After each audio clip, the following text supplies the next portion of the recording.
Welcome back everyone to our Pokemon Heart and Soul Nuzlocke series. Hopefully everyone is having a great day whenever you're watching, and hopefully everyone enjoyed the weekend festivities. So in today's episode, my main objective is to reach Goldenrod City and obtain our third gym badge. Now, going into this, I do remember Whitney. She is pretty difficult, but there are several ways you can kind of cheese her battle and really avoid the Miltank rollout setup. Once I reached Goldenrod, the first thing I did was go to the department store because I think on the third or fourth floor you can buy TMs, and one of the TMs has the move Protect. When you use Protect, you can negate an attack and avoid damage from direct attacks. And with the rollout, you can just negate the buildup and it has to reset. So once I get to Goldenrod, that's the first thing I make sure to do is pick up the Protect TM because I don't want to lose any more team members during this Nuzlocke.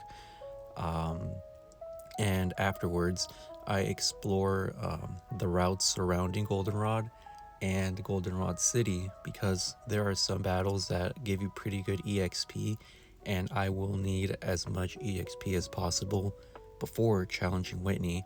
I don't want to get steamrolled by her or any of her gym trainers, so I make sure to do that. And while I'm battling trainers and exploring the city, I do find an NPC in the underground who, when you talk to them, they either max out or raise your happiness pretty high for the first Pokemon in your party slot. And since I do have a Zubat, I want to get a Crobat eventually, and the level cap raises to, I think, the mid 20s right after you beat Whitney. So I'm planning on obtaining a Crobat, hopefully after I beat Whitney, and I need to make sure its happiness is as high as possible to get Crobat as soon as possible. But besides that future planning stuff, I explore the city and I do find the game corner eventually. I plan on grinding the game corner to get points or coins so I could get TMs like Fire Blast, Thunderbolt, really powerful elemental moves because my team is super lacking on coverage moves right now. From what I did see in the Heart and Soul website, there is documentation for several things like trainer Pokemon, where to find items, and level up movesets.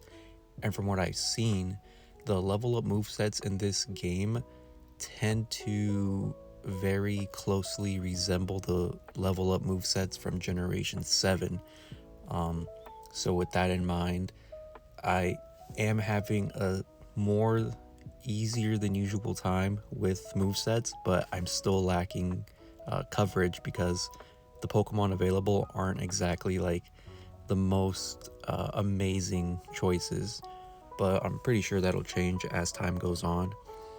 But yeah, I plan on doing that eventually. I will probably just post it in a grinding montage, maybe next episode or on a soon to come episode. But that's also one of my plans besides trying to get Crobat as soon as possible. But yeah, I just keep exploring and I'm trying to raise my levels. And sadly, while I am exploring the northern route of Goldenrod, I am trying to avoid a specific trainer because my team was pretty low on health and I thought I could just walk past them without getting spotted. But the trainer happened to be a fire breathing double Magmar user, and they unfortunately killed one of my team members who I was really hoping to use against Whitney because of its ability Intimidate.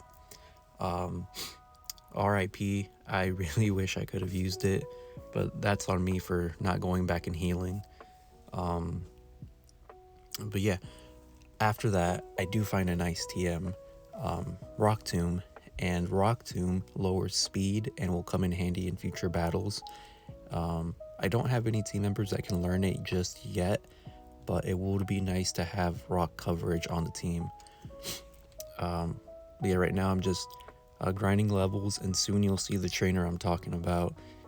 It was really disappointing because I know I could have beat them, but I just happened to die from burn damage.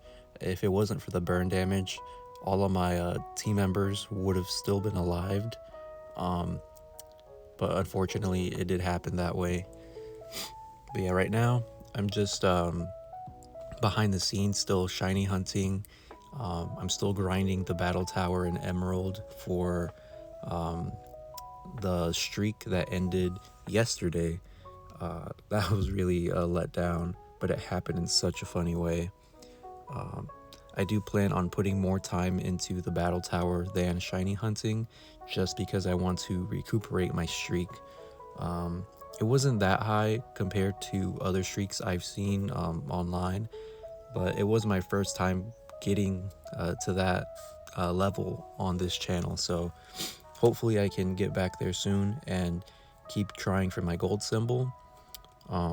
Shiny Bagon, I'm already at about 1400 encounters and still nothing, but like some of you have said in the comments, it's just a matter of trial and error. I'm sure I'll get it soon. I am hunting on 2 consoles most of the time while doing my battle tower streak, but some days when I'm not working on the streak, I make sure to use 3 consoles: my GBA, my regular Game Boy, and a Nintendo DS Lite.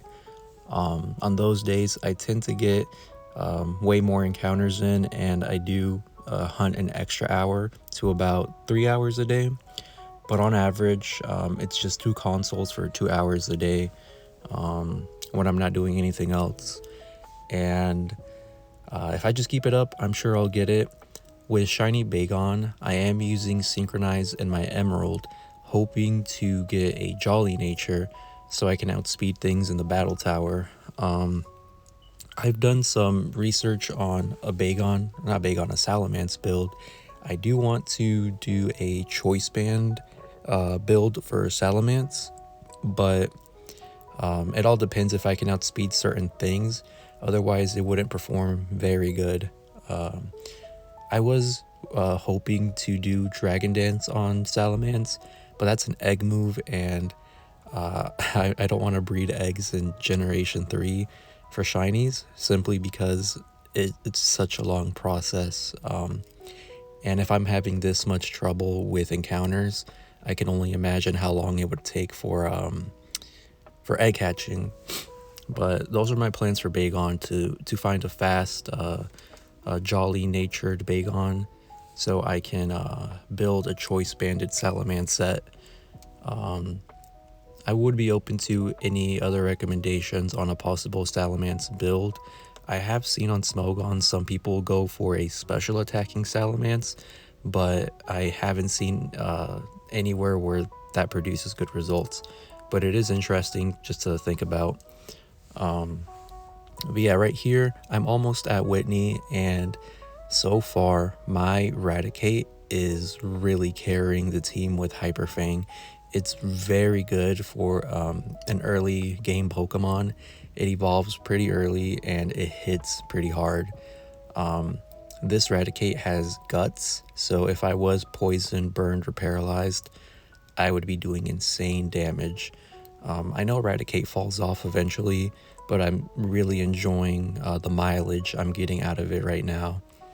I also did happen to find and catch a Growlithe earlier while exploring the northern route. Thank God, because I was really sad when I missed out on a Houndour. But yeah, right now we're going to start the Whitney fight, and right off the bat, I go for Hyper Fang, and luckily Clefairy misses his attack, so I just get a free kill. Here with Teddy Ursa, it really doesn't do much that can affect my team pretty bad, besides chip damage. So I managed to take it out pretty easily too. And now here with the Miltank, I was getting pretty nervous because I know one wrong move and it could be wraps for me. I did forget about its attract strategy where it could just lock me in and chip me away. So I make sure to switch out as often as I can to avoid being attract stalled. And I make sure to set up my defenses with reflect because I want to take as little damage as possible. And once I cancel its rollout with protect, I'm able to start whittling it away with poison and more chip damage. And once again, Loxus has been the MVP of my gym battle, just like with my Bugsy fight. But with that out the way, we have our third gym badge, and I can't wait to get to Eckertique City because that's where the game really opens up.